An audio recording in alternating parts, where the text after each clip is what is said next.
찬송가 1장 만복의 근원 하나님을 함께 부르심으로 2024년 3월 4일 월요일 새벽 예배를 시작합니다.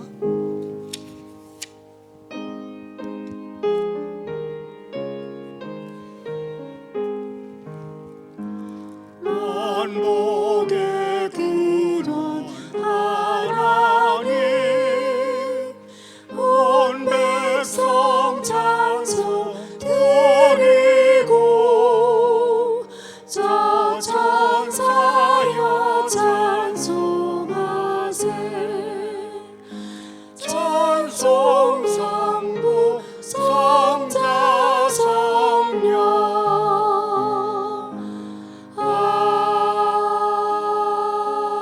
아멘. 계속해서 380장 나의 생명 되신 주 함께 부릅니다.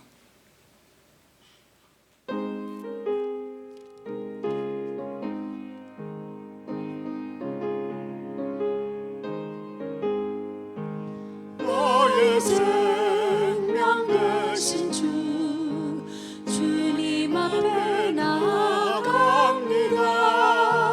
주님 흘린 보혈로 정케 하사 받아주소서.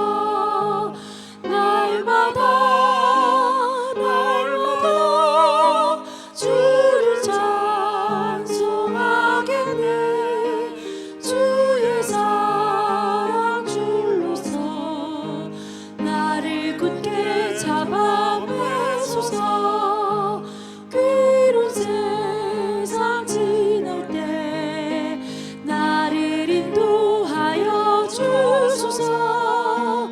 주를 믿고 나가면 나의 길을 잃지 않겠네. 날마다 주를 찬송하겠네. 주님 사랑 줄로서 나를 굳게 잡아 매소서.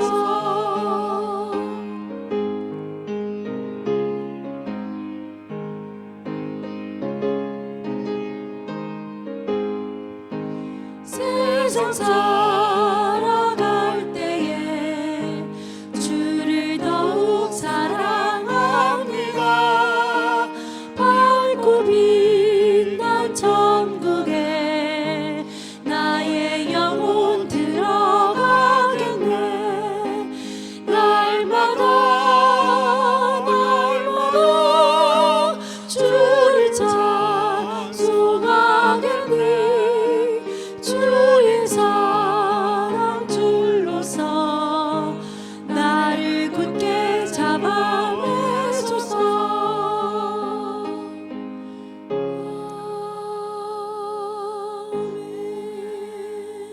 오늘 새벽에 하나님의 말씀은 시편 44편 9절부터 26절까지입니다. 편의상 9절부터 21절까지만 교독하겠습니다.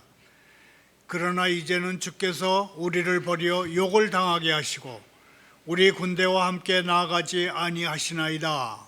주께서 우리를 대적들에게서 돌아서게 하시니 우리를 미워하는 자가 자기를 위하여 탈취하였나이다. 주께서 우리를 잡아먹힐 양처럼 그들에게 넘겨주시고 여러 민족 중에 우리를 흩으셨나이다.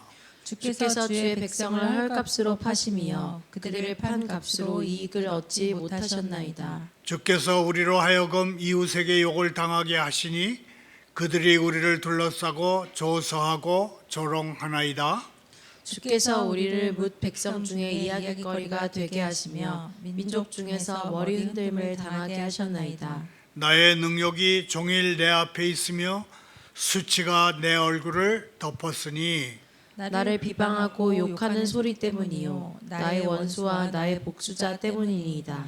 이 모든 일이 우리에게 임하였으나 우리가 주를 잊지 아니하며 주의 언약을 어기지 아니하였나이다. 우리의 마음은 위축되지 아니하고 우리 걸음도 주의 길을 떠나지 아니하였으나 주께서 우리를 승냥이의 처소에 밀어넣으시고 우리를 사망의 그늘로 덮으셨나이다. 우리가 우리 하나님의 이름을 잊어버렸거나 우리 손을 이방신에게 향하여 폈다면 하나님이 이를 알아내지 아니하였으리까 아니하였으리까 무릇 주는 마음의 비밀을 아시나이다. 아멘. 하나님 아버지, 그 무엇도 주님의 사랑에서 저를 끊을 수 없나이다. 주님이 계시지 않는 곳은 없으며 주님은 주무신 적도 없으십니다. 언제 어디서나 예수 그리스도 안에서 저를 지켜주신다는 강한 확신을 갖도록 도와주옵소서. 예수님의 이름으로 기도합니다. 오늘의 설교 부제목은 현재의 초라함 때문에 좌절하는가입니다. 이 부제에는 일반적으로 사람들은 현재의 초라함과 과거의 화려함이 마주할 때 좌절하지만 하나님의 백성에게 현재의 초라함은 오히려 하나님을 더 의지하고 붙잡게 한다, 그런 뜻이 들어 있습니다. 고난 없는 인생은 없습니다. 인생은 고난의 연속이라고 할 수 있지만 우리 예수 믿는 사람들이 그 고난에 따르는 두려움을 떨칠 수 있는 이유는 하나님이 반드시 성도에게 고난을 이길 힘과 지혜를 주시기 때문입니다. 설교 중에는 네덜란드 총리를 지낸 93세의 노인이 70년 같이 산 동갑내기 부인과 함께 자택에서 동반 안락사했다는 소식이 전해진 이후에 우리 사회에서 일고 있는 이른바 품위 있는 죽음, 곧 안락사에 대한 논란을 짚어보겠습니다. 먼저 오늘의 성경 본문을 중심으로 큰 어려움을 당한 하나님의 백성이 해결해야 할 문제에 대해서 생각해 봅니다. 이스라엘 국가가 군사적 실패를 경험하던 때입니다. 시인은 먼 과거를 되돌아보면서 과거의 군사적 승리가, 그분들이, 선조가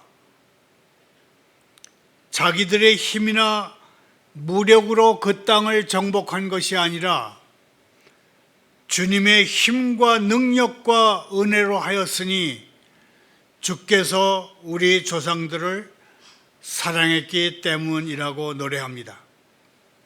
오늘날 한국의 그리스도인으로서 우리의 영적 유산을 생각해 보면 1907년에 대각성운동이 있었고 1940년대에 다니엘 선교교회를 중심으로 한 서울 복음화가 있었고 1950년대 초 부산의 피난민 교회로 모인 모든 교회들의 회개 운동이 있었고, 그리고 1970년대에 교회 성장 운동이 있었는데, 이 모든 운동은 어떤 사람이 앞장서서 해낸 것이 아니라 우리 하나님이 하신 것이었습니다.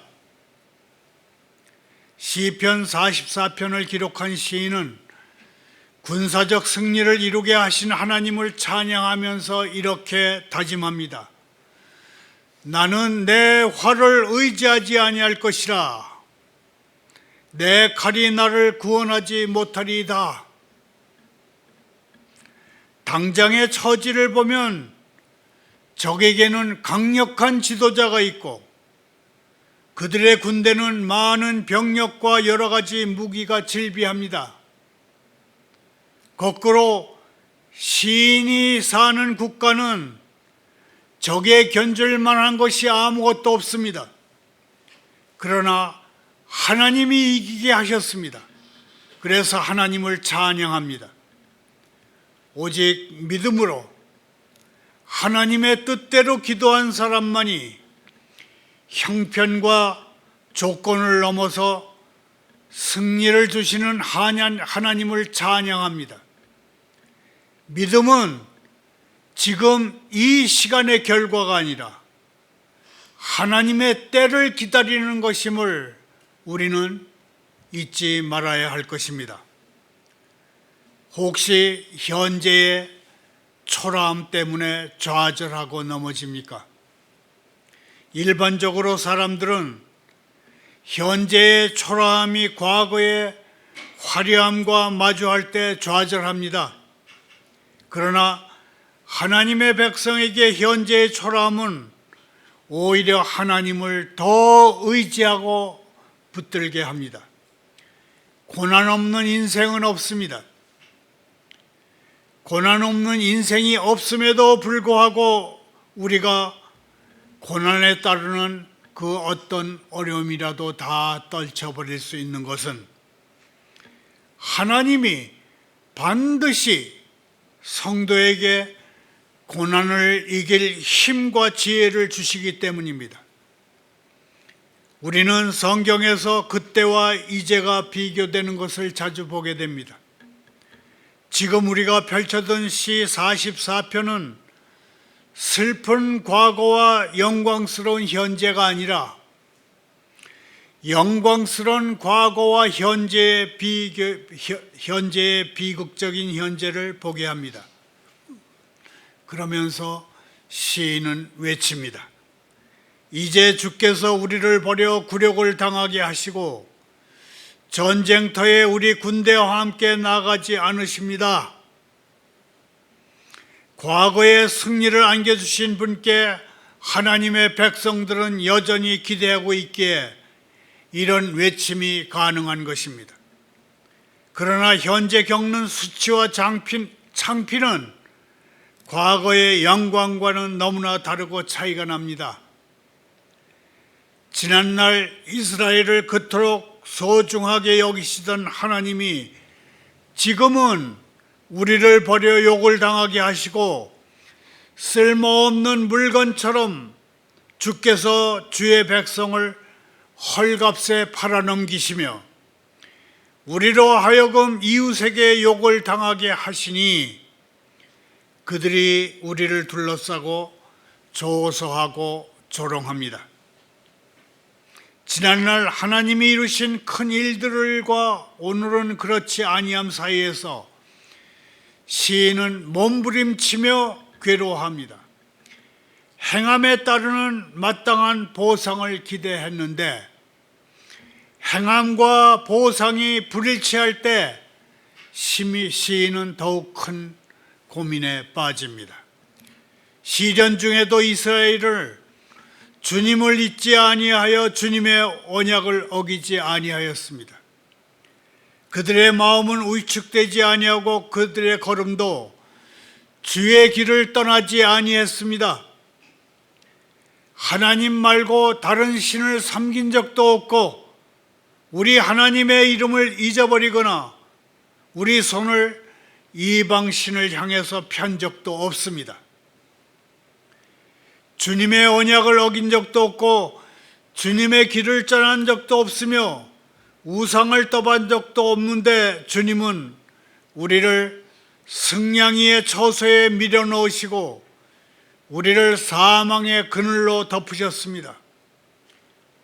착한 일은 권하고 악한 일은 벌주는 이른바 권선징악의 논리만 가지고는 쉽게 풀리지 않는 엇갈림에 오늘도 고뇌하고 괴로워하는 성도가 많습니다. 많은 성도가 자기가 원하는 상황에서 자기가 원하는 하나님을 만나려 합니다. 하지만 하나님은 우리가 원하지 않는 상황에서도 일하시는 하나님이십니다. 우리 하나님은 우리가 원하는 하나님보다 크신 하나님이기 때문에 그렇습니다. 하나님이 침묵하신다고 해서 하나님이 안 계시거나 무능하시다는 뜻이 아닙니다. 하나님의 침묵은 부재와 무능이 아닙니다. 하나님은 우리가 좁은 믿음에서 넓은 믿음으로 나아가게 하십니다. 초대교회 교인들은 예수님을 믿는 믿음 때문에 견디기 어려운 괴롭힘을 당했습니다. 베드로 사도는 괴롭힘 당하는 성도들에게 오히려 기뻐하라고 말했습니다. 왜냐하면 이 세상에서 잠시 시련을 받음으로 우리의 믿음이 무르익고 장차 하나님의 칭찬을 받을 것이기 때문에 오히려 지금 받는 어떤 괴롭힘을 기쁘게 여기라 그랬습니다. 우리는 살면서 눈, 비, 바람에 오롯이 드러난 채 가시밭길 같은 길을 가야 하는 때가 있습니다. 왜 이런 길을 가야 하는지 납득하기 어려운 때도 있습니다. 형제 자매여, 하나님이 애매한 일을 당하게 하실 때, 곧 하나님이 당치도 않은 불의를 보게 하실 때 너무 마음 상해하지 마십시다. 그때 오히려 하나님을 굳게 붙들고 의지하십시다. 하나님은 항상 선한 동기를 가지신 우리 하나님이십니다. 하나님은 사랑하는 자녀의 말에 항상 귀를 기울이시는 그러한 인자한 하나님이십니다. 말을 맺습니다. 오늘 말씀 중에 24절부터 26절까지를 함께 읽겠습니다. 어찌하여 주의 얼굴을 가리시고 우리의 고난과 압제를 잊으시나이까? 우리 영혼은 진토 속에 파묻히고 우리 몸은 땅에 붙었나이다. 일어나 우리를 도우소서. 주의 인자 하심으로 말미암아 우리를 구원하소서. 여기서 잠깐 93세의 전직 네덜란드 총리가 23살부터 70년 동안 같이 산 동갑나기 부인과 서로 혼자서 떠날 수는 없다 그러면서 동반 안락사한 일과 이 소식이 전해진 이후 우리 사회에서 일고 있는 이른바 품위 있는 죽음, 곧 안락사 논쟁을 소개하겠습니다. 드리스 판 아우트 전 네덜란드 총리 부부가 자택에서 동반 안락사로 임종을 맞았다고 지난달 10일 AP통신이 전했습니다. 네덜란드 공영방송 NOS는 93세의 동갑나기인 아우트 부부가 매우 아팠으며 서로 혼자서는 떠날 수 없었다고 했습니다. 이 부부는 자살을 금기시하는 가톨릭 신자들이었습니다. 변호사 출신인 판 아우트 전 총리는 기독민주당 소속으로 정계에 발을 디딘 다음에 법무부 장관을 지냈고 5년 동안 총리를 지냈습니다. 네덜란드는 22년 전 2002년에 세계에서 처음으로 적극적인 안락사를 법으로 허용한 나라입니다. 단 조건이 있는데 고칠 수 없는 심장병 환자 중에 견디기 힘든 고통이 지속되는 환자에게만 안락사를 허용하는 그런 법이었습니다. 이 부부의 안락사 소식을 전한 국내 언론의 반응은 대체로 초고령화 사회에서 안락사 허용 논란은 일 수밖에 없다 하는 것이었습니다. 그 대표적인 예로 어떤 신문기자는 삶이 한계에 다다를 때 품이 있는 죽음이란 어떤 것인가 하는 논란이 일 수밖에 없다 그렇게 말했습니다. 지난 2022년 서울대학병원 조사에서 국민 76%가 안락사 허용에 찬성한다고도 썼습니다. 그리스어로 유사나시아, 곧 아름다운 죽음을 뜻하는 단어가 안락사입니다. 아름다운 죽음을 뜻하는 단어가 안락사이지만 이 안락사는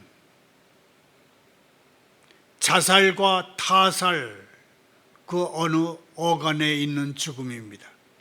그래서 생명 경시 풍조를 확산시킬 수 있고 또한 상속 사기 또는 보험 사기와 같은 범죄에 악용될 위험도 있다고 이 기자는 지적했습니다. 다시 성경으로 돌아옵니다. 인생의 가시밭길을 만났거나 큰 어려움에 맞닥뜨린 성도가 해야 할 일은 누구를 탓하거나 모든 희망을 끊어버리는 것이 아니라 주님께 일어나셔서 저희를 도우십시오. 주님의 한결같은 사랑으로 저희를 구원해 주십시오 하며 기도하는 것입니다. 하나님은 주무시고 계신가요? 그분이 정말 주무시든 말든 시인은 그분께 기도를 올립니다. 시인은 저희가 주님을 위해 하루 종일 죽음의 위험을 당하고 도살장의 양 같은 취급을 받는다고 하나님께 호소합니다. 하지만 이런 무례하고 과장된 언사를 하나님이 들으셔야 할 이유는 없습니다. 하나님은 언제나 우리에게 가장 좋은 것을 주시는 선하신 아버지 하나님이시기 때문입니다. 하나님은 자녀의 어떤 불평, 불만에도 가만히 들으십니다. 하나님은 그저 어리고 어린 자식이 잘 몰라서 쏟아내는 말을 불쾌하게 듣지 않으시고 오히려 자녀의 마음을 풀어주기 위해서 다 들어주는 부모님이십니다. 많은 성도가 기도할 때 자기 마음속에 있는 위험한 욕망을 도덕적 의지나 사회적 잣대로 억눌러 버립니다. 많은 성도가 기도할 때 자기 검열을 한다는 그런 얘기입니다. 그래서 잘 다듬은 언어로만 기도하려고 합니다. 그러나 그렇게 기도해도 답답하고 하나님과 인격의 바탕을 둔 대화를 나눌 수는 없습니다. 주님께서 가르치시기를 너는 기도할 때에 내 골방에 들어가서 문을 닫고 은밀한 중에 계신 내 아버지께 기도하라. 은밀한 중에 보시는 내 아버지께서 갚으시리라. 아마도 그래서 그렇게 말씀하셨던 것 같습니다. 하나님의 침묵이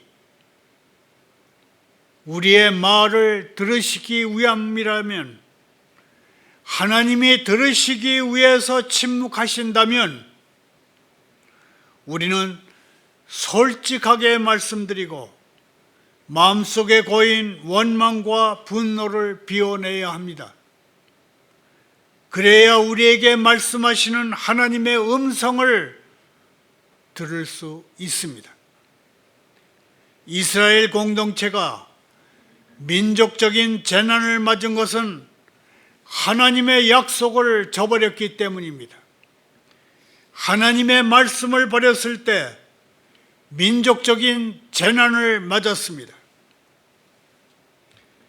이스라엘 공동체 전체가 하나님을 버리고 헛된 우상을 좇았을 때 그 결과는 더할 수 없이 끔찍하고 너무나 비극적인 불행이었습니다.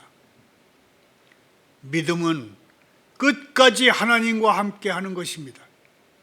근심과 재난을 이기는 길은 오직 하나님밖에 없습니다. 언약에 충실할 때 하나님은 우리를 지키십니다. 견디기 힘들수록 하나님의 약속의 말씀을 굳게 붙드십시다. 끝까지 주님을 따라가므로, 끝까지 하나님의 이름을 잊지 않으므로 아무리 극심한 환난이라도 이기며 나가는 복된 하루, 새로운 한 주간이 되기를 소원합니다. 감사합니다. 기도합니다.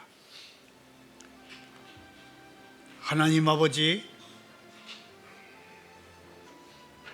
우크라이나와 러시아의 전선에서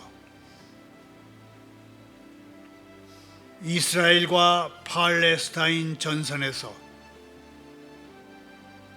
군사적 폭력의 희생 제물로 내몰리는 청년들을 기억하시옵소서. 굶주림과 질병, 점령군의 약탈과 가혹한 성폭력에 쓰려져가는 어린이들과 여성들을 지켜주옵소서. 저희가 단지 하나님께 주의를 기울이며 기도함으로써 폭력 현장에 자리 잡은 야만 행위들을 제거할 수 있다는 생각이 도무지 틀린 것임을 깨닫게 하옵소서. 신앙의 양심을 깨우쳐 주셔서 한두 끼 금식한 돈이라도 세기적이고 야만적인 폭력 현장에 보낼 수 있게 하옵소서. 예수님의 이름으로 기도하옵니다.